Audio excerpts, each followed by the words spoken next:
noite. Estamos iniciando mais um podcast do Seu Doutor. É um patrocínio da Policlínica Sagrada Família, onde nossa especialidade é você. O podcast do Seu Doutor nasceu de um pensamento de que a gente vê muito podcast muito bem feito, às vezes, muito bem editado, mas com um conteúdo talvez não tão profissional. E a nossa intenção aqui é trazer profissionais que têm domínio em alguns assuntos da medicina e vão aqui expor um pouco desse domínio, a gente vai conversar um pouco. O nosso convidado de hoje não faz parte da nossa Policlínica Sagrada Família, mas ele faz parte da nossa vida. O convidado é muito mais que especial, é meu irmão, Dr. Argimiro Correia Santos Júnior. Nós fomos contemporâneos de faculdade na década de 80. Ele se formou em 1988, eu me formei em 1989 na Baiana. Caminhamos juntos há muito tempo, somos irmãos consanguíneos, irmãos também da ordem maçônica, e compartilhamos mais algumas coincidências. Nós dois fomos professores do curso de enfermagem da FTC, lá em 2002, 3, 2004, e somos professores do curso de medicina da UESB, desde o seu início. E o professor Argimiro foi coordenador do curso de medicina da UESB, foi professor do curso de medicina da FASA, foi coordenador do curso de medicina da FASA, é médico ortopedista, médico do trabalho. São muitas coisas no currículo do Dr. Argimiro. E hoje é o nosso convidado especial, a quem eu quero dar aqui inicialmente uma boa noite para a gente conversar o nosso bate-papo. Boa noite a todos vocês, meus queridos amigos e amigas. Um momento extremamente ímpar, importante para mim. Como o Dr. Augusto bem falou, nós somos mais que colegas, somos irmãos consanguíneos, sócios, compadres. E um detalhe especial, eu sou, além de paciente, eu sou fã número 1 da clínica Policlínica Sagrada Família. Inclusive, eu já posso dizer isso, já passei dos 60, minhas colonoscopias, quem é que faz? Dr. Augusto Cândido. Então, eu estou aqui também na mão, né? Na mão do meu médico proctologista. Então, um prazer muito grande, Dr. Augusto, estar contigo. Dr. Augusto, que também é um expoente também, né? A gente se acompanha há muito tempo, nós nos admiramos. E hoje vamos bater esse papo gostoso aqui com essa clínica que eu adoro. Muito obrigado de coração, doutor Augusto. Satisfação é toda nossa. Vamos trazer um tema um pouco diferente dos que a gente tem abordado no dia a dia. Tema aqui do expertise do professor, do doutor Argimiro. A osteoporose. Seria um primeiro tema para a gente entender, doutor Argimiro, de que se trata? O que é osteoporose? Então, a osteoporose é simples. Eu costumo dizer que a osteoporose, o osso fica fraco, igual a madeira que dá cupim. Quando a madeira dá cupim, chega um momento que ela se parte. É exatamente isso que acontece com o osso. Qual é o conceito básico pela Organização Mundial de Saúde? A osteoporose é uma perda de massa óssea acompanhada de uma deteriorização da microestrutura e arquitetura do tecido ósseo, levando à ocorrência de fraturas com impacto mínimo. Isso é que é importante, impacto mínimo. Por exemplo, uma queda de uma dona de casa de 70 anos, boba na cozinha, ela vai quebrar o fêmur, tem 20% de chance de ir a óbito. O jogador de futebol, o cara vai 10 vezes durante um jogo de futebol e não sente nada. Então a definição é clara, uma fratura com trauma mínimo, com trauma leve. Às vezes, isso não é tão raro, o paciente quebra uma costela virando rápido na cama. Então o osso fica extremamente poroso e fica extremamente frágil. Aí a gente vai para aquela segunda pergunta. O que causa a osteoporose? Por que o osso fica tão fraco? A principal causa da osteoporose é a queda de estrogênio na mulher pós-menopausa. Então, quando a mulher cessa de menstruar, quando ela entra na menopausa, ela tem uma queda rápida de estrogênio e o estrogênio protege o osso. Essa mulher fica sujeita a uma fratura que às vezes acontece com 6 meses, com 1 ano. É a primeira causa. A queda estrogênica, a gente chama de osteoporose pós-menopausa. A outra, doutor Augusto, é a osteoporose primária senil, é aquela que vem de 65 a 70 anos. Geralmente fraturas do colo do fêmur, fraturas do fêmur trochanterianas. Então seriam basicamente essas causas: o envelhecimento, que vem com a idade, né? 70, 65 anos para todos. E a principal é a queda estrogênica, né? Em 1941, Albright, um ginecologista, começou a citar isso. E só fazendo um breve histórico, como é que começou a história da osteoporose da densitometria? Em 1892, Julius Wolff, ele disse que a função faz o órgão, ou seja, o estresse, o exercício físico, fortalece o osso. Em 1963, foi descoberta, foi inventada, foi fabricada a densitometria. Em 1973, no estado de Wisconsin, Estados Unidos, criou-se o primeiro aparelho de densitometria. No nosso país, no Brasil, começamos a fazer densitometria no final da década de 80 para 90. Então, é uma doença relativamente jovem, uma doença que tem, assim, não tem um histórico muito grande ainda em relação à osteoporose.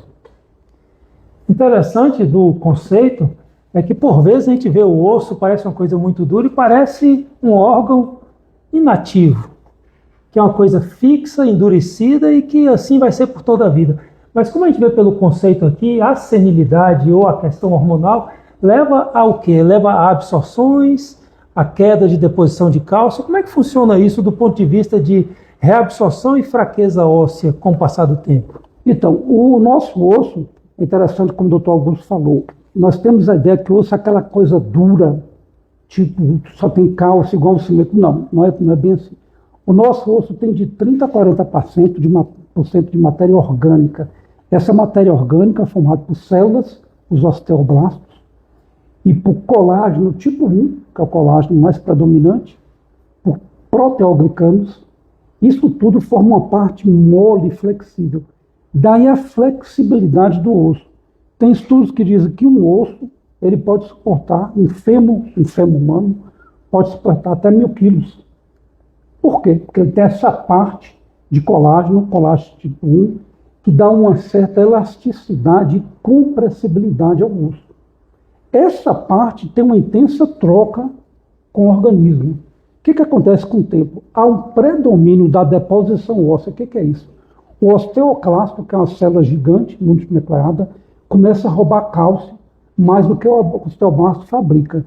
O osteoblasto fabrica o osso, o osteoclasto reabsorve o osso. Então, essa reabsorção que vem com a idade, com o declínio hormonal, com a idade, com a senilidade, aumenta a perda óssea. Daí a osteoporose senil. Tudo isso é reversível com tratamento.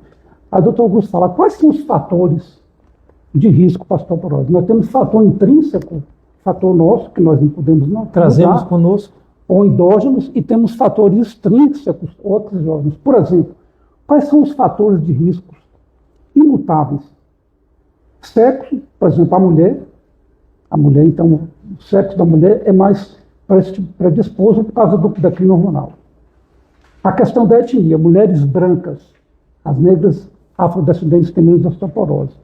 A questão da idade, quanto maior a idade, pior. A questão da baixa estatura, do porte físico e a questão da genética. Isso é interessante para você que está ouvindo. A osteoporose está ligada de 50% a 80% a fator genético. Então, ou seja, se seu pai e sua mãe teve osteoporose, você já tem, no nascimento, cerca de 50% até 80% de chance de ter osteoporose, independente de qualquer coisa. Isso é muito importante. Isso é uma coisa relativamente recente. E os fatores exógenos, os fatores extrínsecos?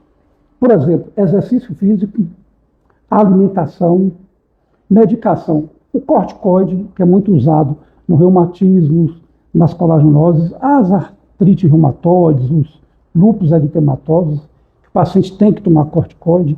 Se você ingere de 5 a 7 miligramas de corticoide por dia, de 3 a 4 meses, você já provoca osteoporose. Ele inibe a absorção do cálcio da vitamina D.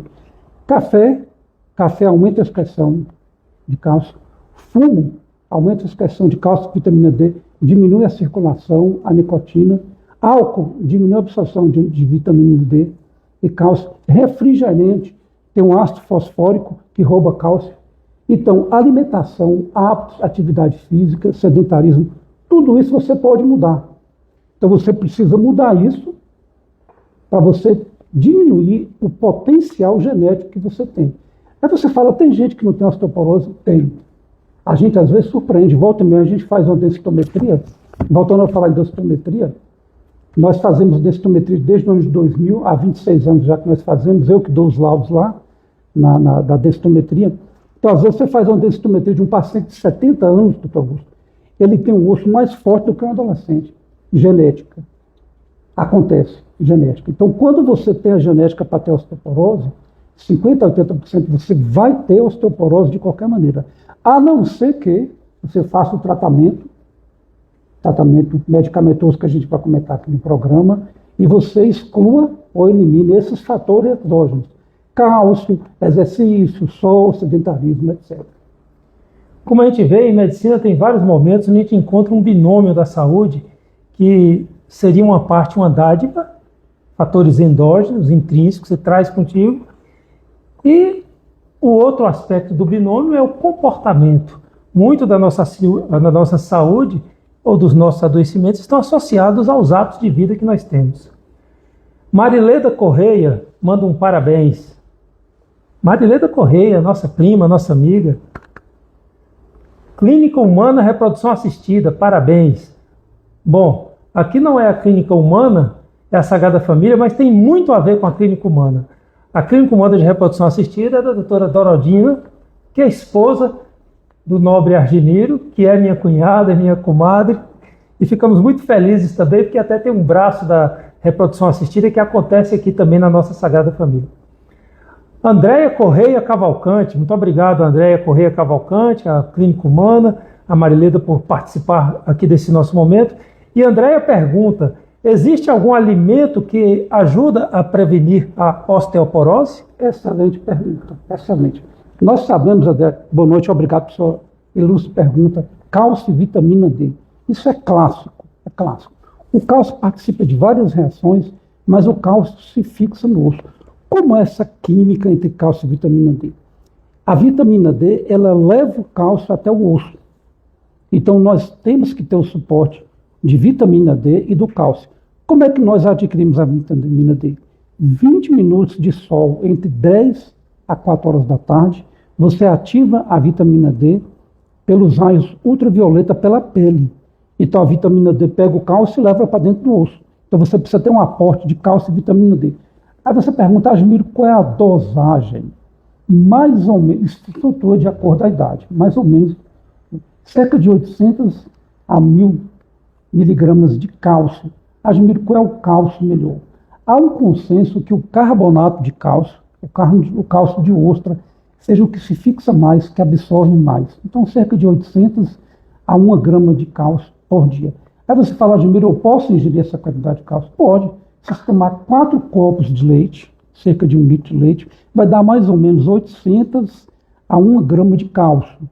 Mas muitas vezes a pessoa, doutor Augusto, não quer tomar, não gosta de leite, e às vezes não tem nem tempo de tomar 1 litro de leite durante o dia. Mora na capital, enfim, vai tomar o café de manhã, tomar de noite. Você toma um comprimido de cálcio associado com vitamina D. E a dosagem de vitamina D, qual é? Interessante isso aí. A vitamina D, ela é um hormônio, ela tem várias reações no organismo. Isso é muito controverso. A dosagem máxima diária de vitamina D, no máximo, são 4.000 unidades internacionais. Acima de 10.000 unidades internacionais, começa a intoxicar, começa a haver excesso de cálcio, calcifica as artérias, é cálculo renal. Qual é o meio termo? Cerca de 800 a 1.000 unidades internacionais de vitamina D. Isso também é feito por suplemento. Aí você fala, mas eu não quero tomar vitamina D, tomo sol. Tem alimentos outros importantes, nós temos a sardinha, nós temos os peixes em gerais que tem muito cálcio, nós temos as verduras verdes, o brócolis tem muito cálcio. Mas é o tipo de coisa, para você fazer uma suplementação só alimentar, você teria que ter uma tabela muito restrita e muito, digamos assim, segura. Então, por isso que muitas pessoas fazem a suplementação de cálcio e vitamina D. O exercício físico é importante, importantíssimo, como eu falei no início. A lei de Wolff, a função faz o órgão. Quando você exercita o osso, você bate o osso, por exemplo, a caminhada, a musculação, você exerce uma força, essa força estimula o osso a produzir colágeno, e esse colágeno é calcificado pelo osteoblasto e forma o osso. Então, cálcio, vitamina D e atividade física. As pessoas perguntam, admiro, e aquela história da poupança óssea, existe isso? Sim. Inclusive os pediatras estimulam, doutor Augusto, essa questão da poupança óssea. Você deve adquirir um pico de massa óssea, ou seja, quanto mais massa óssea você adquirir até os 25 anos, melhor para você na idade adulta e quando você estiver na velhice. Pessoas que têm um pico de massa óssea muito bom têm 50% menos de chance de ter uma fratura osteoporótica quando for idoso. Por quê? Ele adquire um pico de massa óssea muito bom. É aquela história antiga, o calcigenol e a atividade física. Então, quando eu falo em consultório sobre as crianças, vamos colocar nossas crianças para fazer atividade física. Qual é a faixa etária ideal? Olha, até 6 anos, a atividade física na criança é lúdica, deixa a criança brincar, não exige nada. De 6 a 10 anos, coloque seu filho na escolinha. De 6 a 10 anos é a janela de entretenimento onde ele vai ver a sua aptidão. Por exemplo, se for bom de bola, ele vai se revelar até 10 anos. De 10 anos para cima, aí pode vir a cobrança. Isso tudo é muito interessante, porque quando você coloca seu filho precocemente, ele pode ter diminuição do crescimento ósseo pelo estresse ósseo nos núcleos de crescimento. Mas isso é assunto para outra conversa. João Paulo e Janaína. Professor João Paulo, ex-aluno da UESB, atual professor da UESB. Abraço, João. Diz aqui 2 referências. Muito grato, João. Parabéns pela escolha do entrevistado. Doutor Júnior, aquela história de que quebrou o osso e caiu, ou caiu porque quebrou o osso, isso é verdade? Verdade. Então, como é importante isso? Veja bem, tem estudos dizendo o seguinte: o idoso tem uma osteoporose no fêmur. Nós temos uma parte do fêmur, gente, vocês olharem na internet aí, chamada colo do fêmur. É a parte que encaixa no quadril, ela é fininha. O colo do fêmur é fininho. Quando o paciente tem osteoporose no colo do fêmur, ele fica bem fraquinho. Ele se parte com facilidade. Quando a pessoa vai subir uma escada, um idoso de 75 anos, um exemplo, vai subir uma escada e tem uma osteoporose avançada do colo do fêmur. O que acontece? Quando ele vai projetar o corpo para cima, os estudos dizem que ele coloca 3 vezes o peso do corpo no colo do fêmur. O que acontece? O colo do fêmur é muito fraco, ele se parte e a pessoa cai. O que a pessoa vai pensar? Que ela escorregou e caiu na escada, mas não foi isso que aconteceu. O colo do fêmur fraturou e a pessoa caiu depois. Por isso que eu trato muito de osteoporose, eu pego várias fraturas. Hoje eu peguei 2 fraturas de osteoporose, hoje na sexta-feira no consultório, que já são uma referência nisso. Então eu falo, olha, idoso não deve subir escada. Quando não tiver jeito, suba a escada bem lentamente e não salte degrau. Suba degrau por degrau para minimizar esse efeito da sobrecarga. Os 3Q. Então, isso das 3 vezes o peso, né? Exatamente. Na questão do diagnóstico, a densitometria, como foi dita, talvez seja o exame que mais se faz. Existe, além dessas questões da senilidade natural ou das mulheres, uma data, uma idade prevista para fazer esses exames? Existe. Então, na osteoporose é igual ao doutor Augusto. Por exemplo, o doutor Augusto, com 50 anos em diante, ele faz uma colonoscopia. Precisa fazer para ver se tem, fazer um screening, um rastreamento de câncer coloretal. A mesma coisa é o urologista. A partir de 50 anos, toque retal, PSA total e livre. Ortopedista, densitometria óssea. Aí você fala, tem diagnóstico clínico? Sim, nós temos diagnóstico clínico. Como é que se faz o diagnóstico clínico? Primeiro, dor noturna. A coisa mais importante do paciente é aquele paciente que vai deitar à noite. Ele fala, doutor, eu fui deitar à noite, eu estava com uma dor cansada, uma dor surda à noite. Quando eu acordo de manhã, quando eu esqueço, mas quando eu deito de noite, olha a dor surda. Então, dor noturna na coluna, diagnóstico clínico. Segundo, deformidade. O osso começa a dobrar. A gente chama deformidade em corcunda de viúva. Terceiro, perda da altura. Tem pacientes que perdem 10 a 15 centímetros de altura. Quarto, fraturas por trauma mínimo. Não precisa nem fazer a densitometria. Trauma mínimo, osteoporose. Agora, o correto é o diagnóstico pela imagem. O que preconiza hoje a Organização Mundial de Saúde?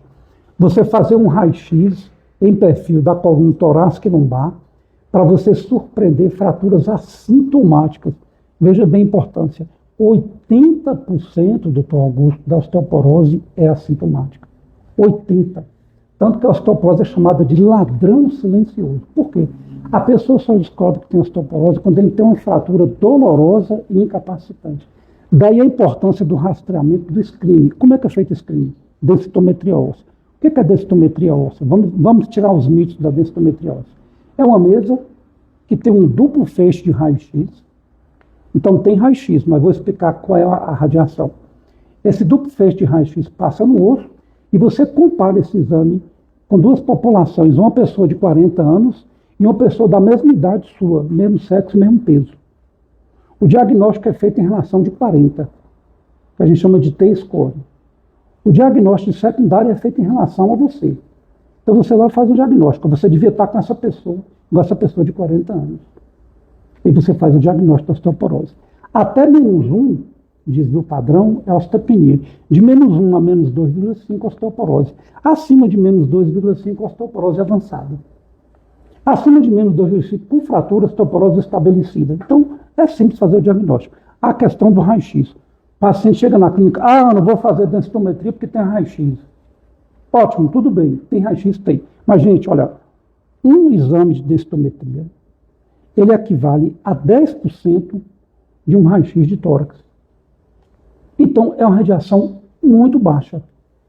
É tão baixa que o funcionário, a pessoa, o colaborador que trabalha, doutor Augusto, na sala de densitometria, não usa nenhum aparelho especial, não usa porque não há um perigo da pessoa ter doença com radiação. Pode até pagar o adicional e tal, de exposição, de periculosidade, de salubridade, mas na realidade não tem um perigo. Então não tenha medo de fazer a densitometria pela radiação. Equivale a 10% de um raio-x de tórax. Qual é a idade para fazer? A OMS é clara.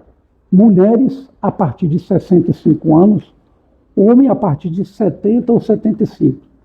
Quando esse paciente tem uma história de genética ou tem fatores de risco, você pode fazer antes.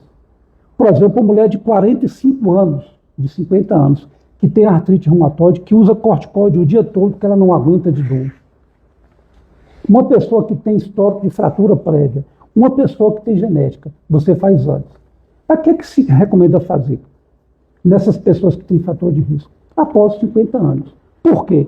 Olha lá no protocolo da OMS. Após 50 anos, isso é interessante, metade das pessoas após 50 anos, qualquer grupo que você pegar no mundo, metade vai ter osteopenia, osteoporose. E metade desse vai ter uma fratura. Interessante. Pior ainda, acima de 65 anos, está lá na estatística, o idoso vai cair uma vez por ano. Desses que caíram, a metade vai ter uma fratura. Como a fratura do colo do fêmur, após 65 anos, desses que fraturaram, 20% vai falecer no primeiro ano da fratura. Ou seja, a osteoporose mata. E eu acho, Admiro, estou falando aqui francamente, eu acho que não tem o devido trato, não tem assim uma campanha anual de osteoporose. Eu nunca vi. Eu vou até ver se eu provoco isso. Campanha anual de osteoporose, mês tal. Vamos fazer densitometria em quem precisa. Não existe essa campanha. Aí você pergunta, Admiro, qual é a porcentagem de fraturas mundial, a porcentagem de morte por osteoporose mundial? Pasme, doutor Augusto. Primeira causa de morte no idoso, doenças cardiológicas. Segunda causa de morte no idoso, doença respiratória. Terceira causa, quedas por osteoporose. A osteoporose mata muita gente. Osteoporose, fratura por osteoporose é mais comum na mulher do que o câncer de mama, infarto e AVC juntos. Então é um absurdo, nós temos uma epidemia. Tanto que a OMS colocou a década de 2020 e 2030, a década do envelhecimento saudável. Eu estou batendo nisso na rádio, eu passo quarta-feira na rádio, estou batendo nisso. Vou fazer palestras esse ano, estou preparando uma palestra para alertar as pessoas que eu vejo morte, eu presencio morte por osteoporose. Essas mortes são evitáveis. Então, repetindo, o idoso de 65 anos para cima, está lá na estatística, vai cair uma vez por ano. Desses que caíram, a metade vai ter uma fratura. Desses que fraturaram, até 20% morrem no primeiro ano de fratura. Descarga de tubo, infecção pulmonar, etc. Talvez seja justamente por isso, porque a fratura em si, ela não mata. Mas a pessoa, pelo internamento, pela infecção urinária, pela infecção respiratória, pela embolia pulmonar e pelos fatores que foram causados por ficar imobilizado a um leito, tromboembolismo pulmonar. Então você tem, às vezes, o desfecho final do óbito e nem se lembra que foi causado por uma osteoporose, por uma fratura de colo de fêmur. E aí vem também o aspecto do atendimento à saúde pública. Às vezes a pessoa tem uma fratura de colo de fêmur, se o padrão fosse, teve a fratura hoje, opera amanhã, com uma semana está em casa, ele fica uma semana, 15 dias esperando alguma coisa. Na fila da regulação. Na fila da regulação, então, e nessa semana, 15 dias, a embolia, a infecção respiratória, aí tem uma escara de decúbito, não pode operar. Ou seja, não é a osteoporose, mas ela esteve intimamente ligada ao fator gerador. Falou aqui de osteoporose e osteopenia. Qual é a diferença? Então, a osteopenia, pela Organização Mundial de Saúde, é o início da osteoporose. Hoje eles estão tendendo a mudar esse nome para baixa densidade mineral óssea, mas permanece a osteopenia. É quando você tem enfraquecimento até -1 desvio padrão. Então é leve. Quando você pega com -1 desvio padrão, raramente você vai ter complicações e fraturas posteriores. E a osteoporose já seria acima de 2,5. Então, de 1 até -2,5, perdão, de 1 até -2,5 é osteopenia, nesse intervalo. Acima de -2,5 é osteoporose. Então, de -1 a 2,5 é osteopenia. Aí está muito negociável nesse intervalo. Aí você fala, tem um protocolo, um ponto ideal para tratar. Alguns autores dizem o seguinte: se o paciente tem fator de risco, comece a tratar a -1,5. Se o paciente não tem nenhum fator de risco, comece a tratar com -2,0. É mais ou menos esse protocolo. Ok. Bel nos acompanha, muito grato por nos acompanhar, e pergunta: remédios para asma é um fator de risco para desenvolver a falta de cálcio? Sim, nós sabemos que o corticóide, muito boa noite, muito obrigado por sua pergunta inteligentíssima. Corticóide que tem no remédio de asma, por exemplo, aquela bombinha, ela vem com corticóide. Então, aquela bombinha tem corticóide. O que acontece? Classicamente, o corticóide diminui a absorção de cálcio. Então, é interessantíssimo. A gente está lá, você vai ver no livro, ó, uma ingestão de 5 a 7 miligramas por dia, que é uma quantidade relativamente baixa de corticóide, por 3 a 4 meses já provoca osteoporose. Então, o que acontece? Se você tem asma e usa corticóide, procure ortopedista ou outro especialista que trata de osteoporose precocemente. Eu, por exemplo, tenho muitos pacientes que têm lúpus eritematoso sistêmico, que têm artrite reumatoide, outras colagenoses que eu acompanho junto com o reumatologista. Por quê? Nós ficamos atentos quanto à densidade mineral óssea. Porque você evita uma fratura lá, uma fratura até fatal lá com 70 a 75 anos. Então, o corticóide da asma, sim, da osteoporose, com certeza. Esse aspecto que o Dr. Júlio está batendo tanto aqui é porque o uso do corticóide é uma droga fantástica como anti-inflamatório, mas existem vários efeitos adversos e alguns que até proíbem. Mas a dosagem de 500 mg de uso, ela começa a ter esses efeitos ruins. E os 5 mg por dia, em que pese ser uma dosagem pequena, ao final de um mês já se foram 150 gramas. Ao final de 3 meses já chega a 450, 500 gramas. E daí o problema. É claro, se você precisa usar corticosteroide por qualquer doença, então você precisa usar. Precisa ouvir do médico que prescreve corticosteroide a necessidade de um acompanhamento conjunto ou não com outro médico, até o mesmo médico fazer as prevenções baseadas no uso do corticosteroide. Miro Cairo Oficial. Obrigado, Miro Cairo Oficial. Tive muito lá quando fui vereador. Então, obrigado por nos acompanhar. Parabéns por trazer informações necessárias. Muito grato, muito grato. Ivonete. 2 médicos de importância na área de saúde em geral. Se todos os doutores fossem assim, muito bom. Parabéns por nos proporcionar esse momento. Obrigado. Obrigado pelas palavras. Obrigado ao pessoal do Miro Cairo, ao Manuel, ao Anderson do Miro Cairo. Muito grato. E o tratamento? É comprimido, é injeção, é dieta, é atividade física, é tudo isso? Como é que é isso? É para sempre, não sai nunca? Eu acho que eu estou ficando velho que eu acompanhei a história da osteoporose, doutor Augusto. Em 1997, num congresso em Curitiba, no Paraná, 1997, eu estava lá presente, nós começamos a usar o bisfosfonato, que é o famoso alendronato. O que é alendronato? É uma droga potente. Essa droga você toma, ela entra no osso, vai para dentro do cálcio do fosfato, a célula osteoclasto que rouba cálcio vem, engole o bisfosfonato e morre. Olha que beleza! Então o bisfosfonato mata o osteoclasto. Como ele mata o osteoclasto, não rouba mais cálcio, o osso fica forte. Então o tratamento inicial clássico, começamos em 1997, eu estava lá presente, começamos a usar alendronato, ela destrói, ela inativa o osteoclasto. Excelente tratamento. Porém, ele não pode ser usado em pacientes com insuficiência renal, problemas renais, que ele é excretado pelo rim. Ele não pode ser usado em pacientes que têm problemas gástricos, que ele é um comprimido muito forte, ele tem que ser usado sempre em jejum, geralmente meia hora antes do café da manhã.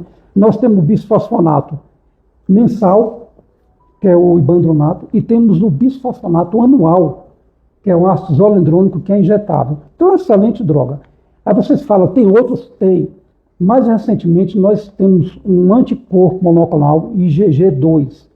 O que é um anticorpo monoclonal? É uma proteína específica, feita em laboratório, humanizada, para nos sensibilizar nosso corpo, que entra no nosso corpo tem um papel objetivo para curar uma doença.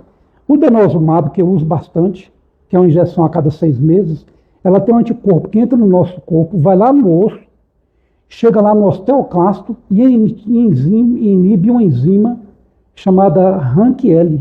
Essa enzima forma o osteoclasto. Olha que maravilha! Ele age só sobre a enzima RANKL, ele inibe o osteoclasto morre. E em até 40 dias o paciente começa a ganhar osso. Excelente essa medicação. Aí você fala, essas medicações têm efeitos colaterais? Infelizmente tem. Raríssimos, mas pode ocorrer osteonecrose de mandíbulas e fraturas atípicas subtrocantéricas transversas, como consequência dessa medicação chamada antirreabsortiva, ou seja, a medicação que inibe o osteoclasto. Lembrando que o osteoclasto é uma célula que rouba cálcio. Então o denosumab vai lá, bloqueia. O bisfosfonato vai lá, bloqueia.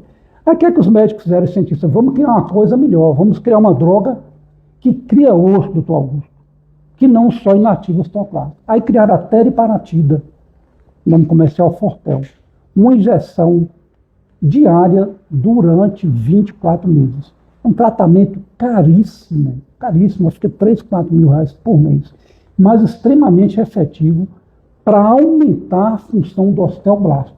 Então o paciente ganha osso, que é uma beleza, só que é caríssimo e tem um problema. Pode causar câncer em quem tem predisposição, principalmente osteossarcoma. Em quem não tem problema. E mais ultimamente, uma droga fantástica que é o romosozumab. O romosozumab é outro anticorpo monoclonal, IgG2, que tem uma função específica. Ele entra lá e bloqueia a esclerostina. A esclerostina diminui a ação do osteoblasto. Então ele aumenta a formação. Ele vai lá e diminui o osteoclasto. Olha que maravilha. Uma droga nova que faz as duas coisas.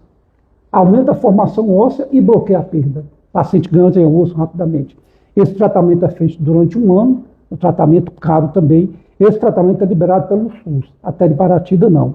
O denosumab também não é liberado pelo SUS. Esse tratamento romosozumab é liberado pelo SUS. Só que o romosozumab também pode causar necrose de mandíbula e fratura atípica. Aí vocês falam hormônio, a terapia de reposição hormonal é interessante, sim. Só que é um tratamento de segunda escolha, porque não tem muito efeito no osso cortical. É mais no osso trabecular, mais na coluna, não tem tanto efeito no quadril. É um tratamento de segunda escolha. Calcitonina, doutor Augusto. Eu usei, nos nossos pais, né? Usei dazinha calcitonina, 1996, 97. A calcitonina é um hormônio também que faz crescer o osso vertebral, mas não cresce o osso cortical. Então, resumindo, o que a gente usa hoje? Os principais. Bisfosfonato, denosumab, romosozumab. 3 excelentes opções terapêuticas para tratar da osteoporose. Além disso, também os hábitos de vida, atividade física, de acordo com preconiza 150 a 300 minutos por semana, alimentação. Sempre na medicina, por incrível que pareça, a gente gostaria que fosse diferente, a gente precisa recomendar que a pessoa tenha um hábito de vida saudável junto ao tratamento. O tratamento isoladamente é bom? Sim, mas ele é um adjuvante. Não só aqui nessa situação, como em várias outras, onde o comportamento é importante. Ivonete, obrigado, Ivonete, por nos acompanhar. Sinto muito dor na área do fêmur. Não levei pancada alguma. Como devo tratar essa dor? Bom dia, dona Ivonete. Prazer ter a senhora aqui no nosso programa. Olha, ortopedista é igual cardiologista. Cardiologista, quando tem uma dor no peito, eletrocardiograma. Ortopedista, quando tem uma dor no fêmur, raio-x. Então, até prova em contrário. Está doendo no osso, a gente faz um raio-x. Não é por nada, é para ver como é que está esse osso. Então, tem uma dor no fêmur, precisa fazer um raio-x. Se a senhora já passou dos 50 anos, tem algum fator de risco que a gente vai conversar, a senhora vai conversar com o médico que foi lhe atender, com o ortopedista, ele vai ver se já é hora de pedir a densitometria óssea. E uma coisa que a gente deve falar aqui, exames laboratoriais para osteoporose tem, sim, importantíssimo. Nós temos um rol simplificado de 6 ou 8 exames. Nós pedimos PTH, que é o hormônio da paratireoide, fosfatase alcalina, eletroforese de proteínas, cálcio urinário de 24 horas, cálcio e fósforo séricos, hemograma, enfim, tem uma pequena bateria de exames. Esses exames são necessários para descartar doenças secundárias. Mas quando a gente acha interessante, a gente também pede. Ivonete, pergunta para o doutor Augusto. O entrevistado é o doutor Argemiro, mas vivo ruim da azia, o que devo fazer? A azia, a pirose, a queimação epigástrica, ela pode se associar a doenças do refluxo e pode ser doenças do estômago, tipo gastrite, úlcera, etc. Entra no contexto também, precisa passar por uma anamnese, ver idade, ver outras questões, para se esclarecer se isso é uma doença de refluxo ou se é uma inflamação da mucosa em si. E aí fazer o tratamento. A doença do refluxo a gente diagnostica basicamente por entrevista. É o tipo de azia, o tipo de queimação, a característica. Seria bom que fizesse uma consulta. Aqui a gente recomenda um gastroenterologista para que tire essa dúvida de forma mais clara. E às vezes a gente lança a mão aí também, vê a idade, o tipo de queixo, se associa a sangramento, perda de peso, dificuldade de deglutir. Talvez precise fazer algum tipo de exame específico para isso, ou endoscopia, ou qualquer outros que sejam. Esse tratamento da osteoporose, o medicamento que é uma vez a cada 6 meses, uma vez por semana, mas ele vai ser continuado por todo o tempo? Ou tem algum critério de retirada? Então, veja bem, o bisfosfonato ele foi evoluindo e nós fomos observando que, pelo fato dele ser muito forte, quando você usa muito tempo, ele impermeabiliza tanto o osso que o osso pode ficar fraco, então efeito rebote. Então, qual é a ideia hoje? Você usa 5 anos seguidos, aí você faz 1 ano de intervalo, que é chamado na literatura de drug holiday, ou seja, 1 ano de férias. Aí você volta a usar assim. Então, bisfosfonato é clássico. 5 anos de uso, 1 ano de férias, sempre que possível, mais 5 anos. Denosumab, até 10 anos seguidos. Aí o paciente fala, hoje mesmo eu atendi uma paciente que melhorou bastante. Essa paciente falou, doutor Argemiro, eu melhorei bastante com o denosumab. Eu posso fazer o bisfosfonato agora? Eu falei, pode, daqui a 1 ano a gente pode ver. Mas a rigor, recomenda-se fazer 10 anos de denosumab. O romosozumab, recomenda-se fazer 1 ano. A teriparatida, 2 anos. Então, cada droga, cada medicação tem seu período estudado em laboratório, com centenas de casos, e a gente tem uma segurança. Então, não é um uso aleatório. Então, a gente faz o exame, faz a densitometria.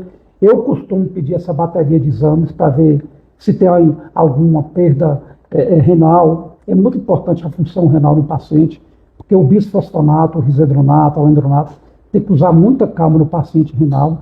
Importante fazer essa avaliação laboratorial. Nós estamos vendo aqui pelas explicações do Dr. Argemiro, que realmente é o professor Argemiro. São explicações da biologia, do efeito do medicamento, onde ele chega, a gente enxerga com clareza, inclusive o osteoclasto comendo o osso, Acho que ninguém vai esquecer disso. Vamos combater o osteoclasto que come o osso. Cuidado com o seu osteoclasto aí. E botar o osteoblasto, que é o fazedor de osso, para fabricar. Muito, muito fácil compreender com a explicação realmente acadêmica do professor Argemiro. Professor Argemiro, mais algum aspecto da osteoporose que gostaria de comentar que faltou? Então, interessante. A questão da atividade física. Gente, a atividade física não é mais opção. O doutor Augusto falou. Atividade física é obrigação, principalmente no idoso. Olha, após os 40 anos, nós perdemos 2% de osso e músculo ao ano. Quando chega em 60 anos, perdemos 3%. Ou seja, um idoso sedentário vai perder 30% a 40% de músculo e osso quando estiver com 70 anos. Então, o que é que nós devemos fazer? Nós devemos fazer uma prevenção, escuta o que eu estou falando, uma prevenção de osteoporose e de sarcopenia. Como assim? Por exemplo, osteoporose. A criança precisa fazer atividade física. A poupança óssea, a criança precisa chegar até os 25 anos com a maior quantidade de massa óssea possível. Deixa ela no computador, mas bota numa escolinha. Bota para fazer atividade física, como fazia antigamente. Quando a criança é adolescente, ela precisa fazer a musculação e adulto para manter aquele status. Quando chega aos 60, ela tem que minimizar a perda. Por quê? O que acontece após os 40 anos? Nós temos um declínio hormonal, o homem perde testosterona, a mulher perde estrogênio, isso é fato.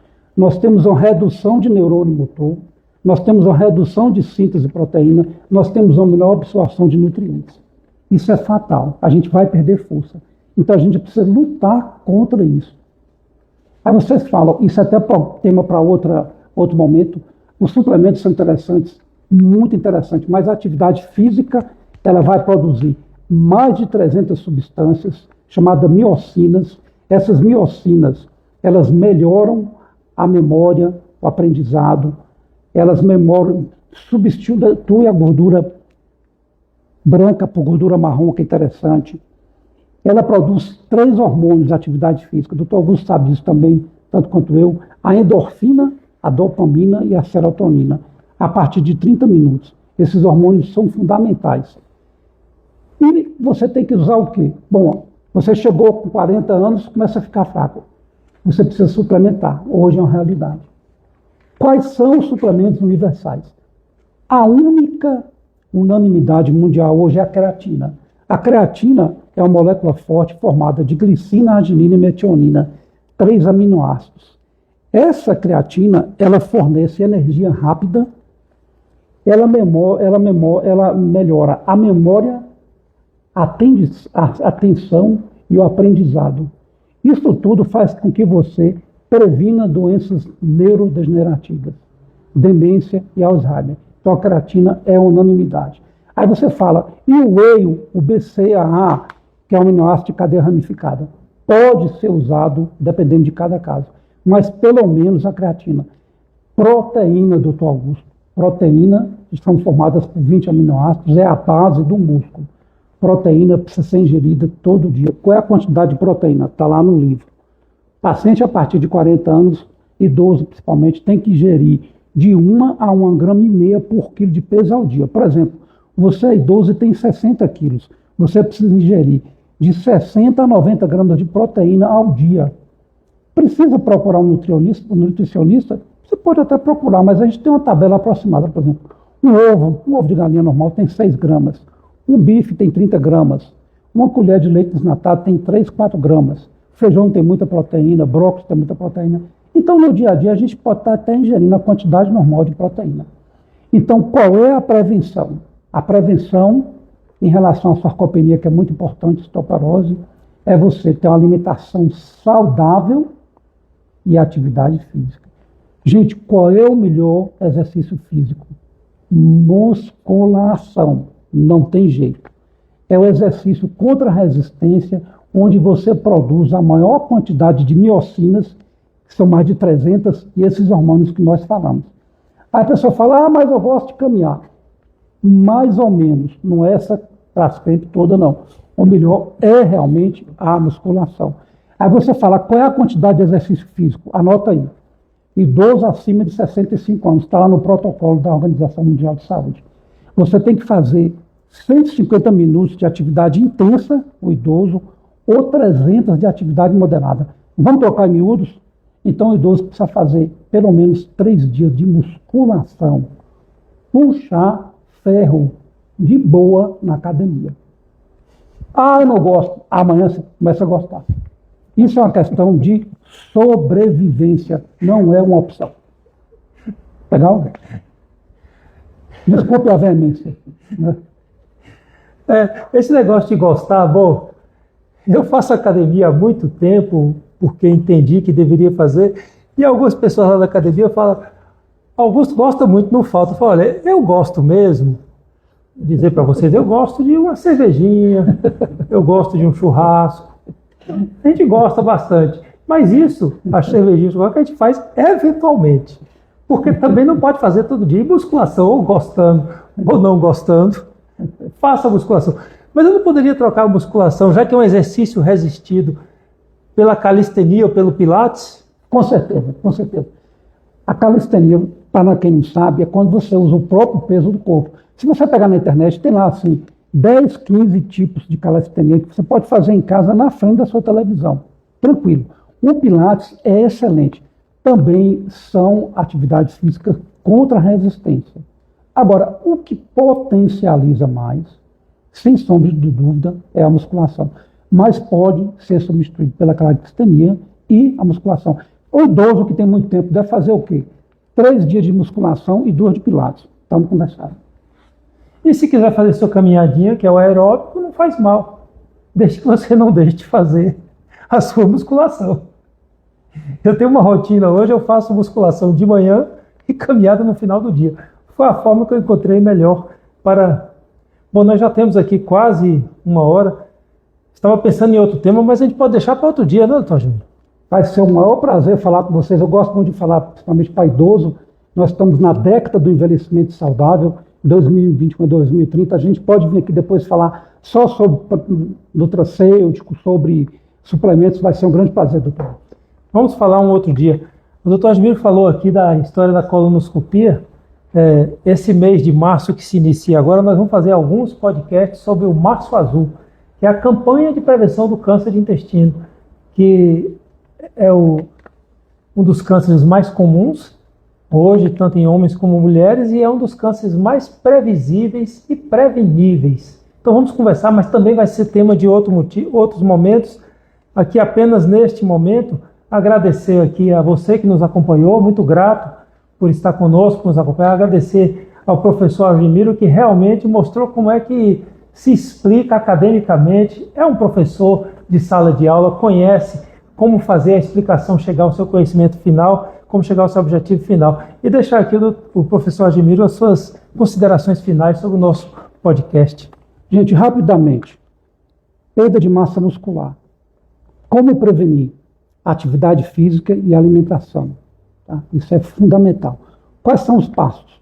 Ganhar massa muscular em óssea durante a infância, manter na idade adulta e não perder depois dos 60 anos. Ok? Eu agradeço demais a presença de vocês, agradeço muito ao doutor Augusto pelo convite, me senti extremamente honrado de estar aqui ao lado do meu grande irmão, um padre amigo, que está nessa clínica maravilhosa que eu amo e sou paciente. Um beijão para vocês, bom fim de semana, Jesus no coração. Grande abraço. Policlínica Sagrada Família, onde nossa especialidade é você, concluindo mais um podcast com o seu doutor, a ilustre presença do nobre amigo, compadre, irmão, professor Asmiro Correia. Até uma próxima, muito grato por sua atenção.